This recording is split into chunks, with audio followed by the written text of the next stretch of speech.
Hello, thank you so very much for stopping by the Random Green Podcast. That's right, podcast with Random Green. It's a hit thing. Well, maybe, probably not. But I wanted to do a random podcast. Since I am Random Green, I will be talking about various things, and maybe I really have. The last podcast, I think it was my thoughts on podcast. But I wanted to talk to you guys about what was I going to talk to you guys about? Oh yeah, random stuff. But I wanted to start off with the war in England. No, what the war in France between the Russians and the Japanese, or the Japanese and Chinese. Or no, what's that one war going on? They have to like take a side. Oh, that reminds me. Oh, it's in Ukraine. That's right.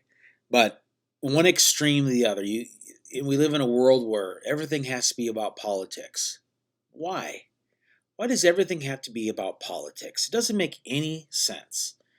Insert politics here is basically what this world's all about.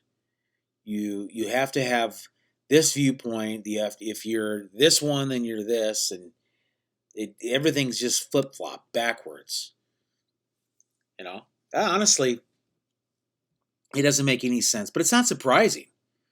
It's definitely not surprising in any way. Anytime you have people, then they're going to ruin it. And what has humankind done time after time after time? They've ruined it constantly. You know, I was just thinking also, since this is a random podcast, I wanted to talk about Mars. Mars is a great planet. I've never been there, of course, and obviously I cannot, well, nobody can, at least not that I know of, live on their planet. You know, it's amazing, though, how beautiful the planet Mars is.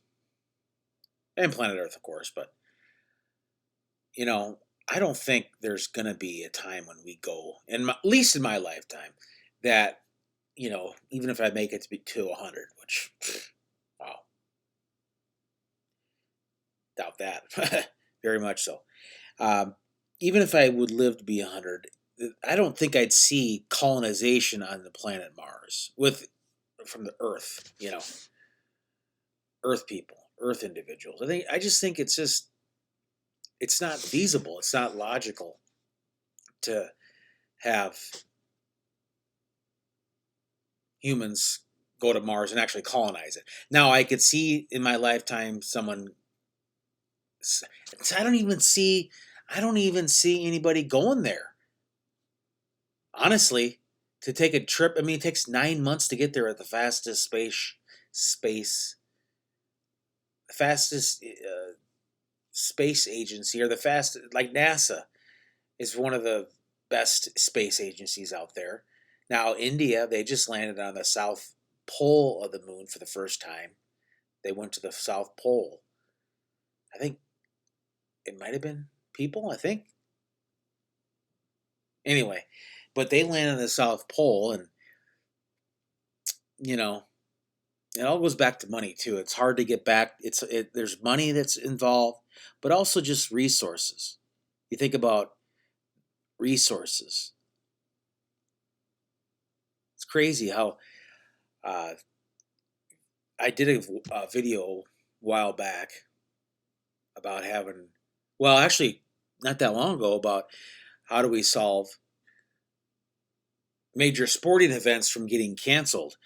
And I explained how we could build an underground society. Imagine if we had an underground society or utilize the underground.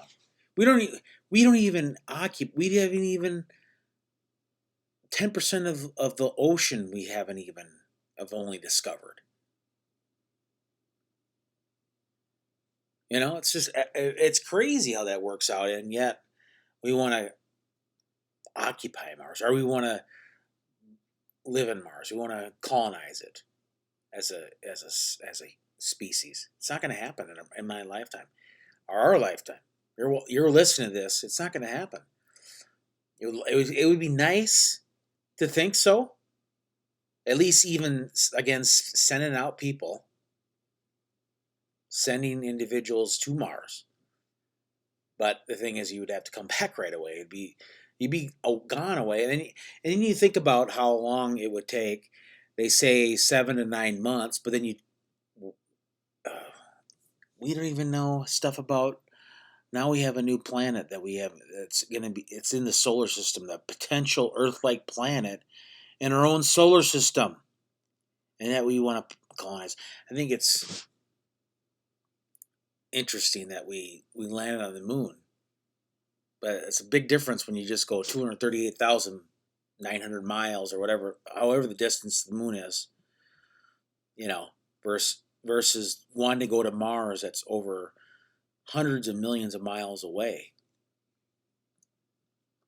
I think it's over 100 million. I think it's like right around 155 million or 160 million miles away. Again, it's the next closest planet, other than, I think we're closer to Venus than Mars. And obviously, they're not going to send individuals out to Venus because it's the hotter, obviously, and it's way inhabitable.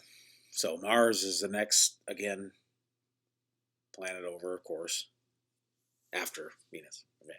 Anyway, but I just don't think it's going to ever happen.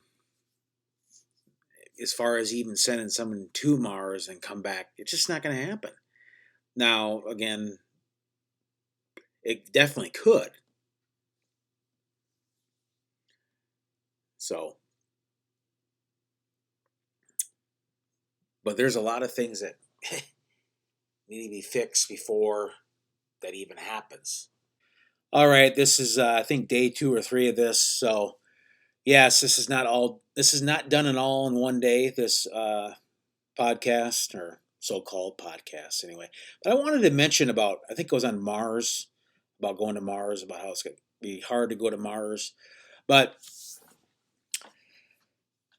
now scientists have found potentially a new Earth-like planet in our own solar system. A potential Earth-like planet in our own solar system. Now, Google it. I'm not going to put it. I'm not. I'm too lazy to put it in the description. Sorry, but Google it. Or if you're on YouTube, YouTube it, or check out YouTube videos and just type in "scientists have found a new Earth-like planet," and yet we want to go to Mars. That's another thing you fail to consider. A person considers even, and I think scientists are aware of that. You think if it was all probable, by now we would have tried to go to Mars. Perhaps. I don't know if that makes any sense. Yeah, so really that's all I wanted to share. I think the next couple videos will be doing some live stream games. So, all right, thanks a lot. Have a nice day.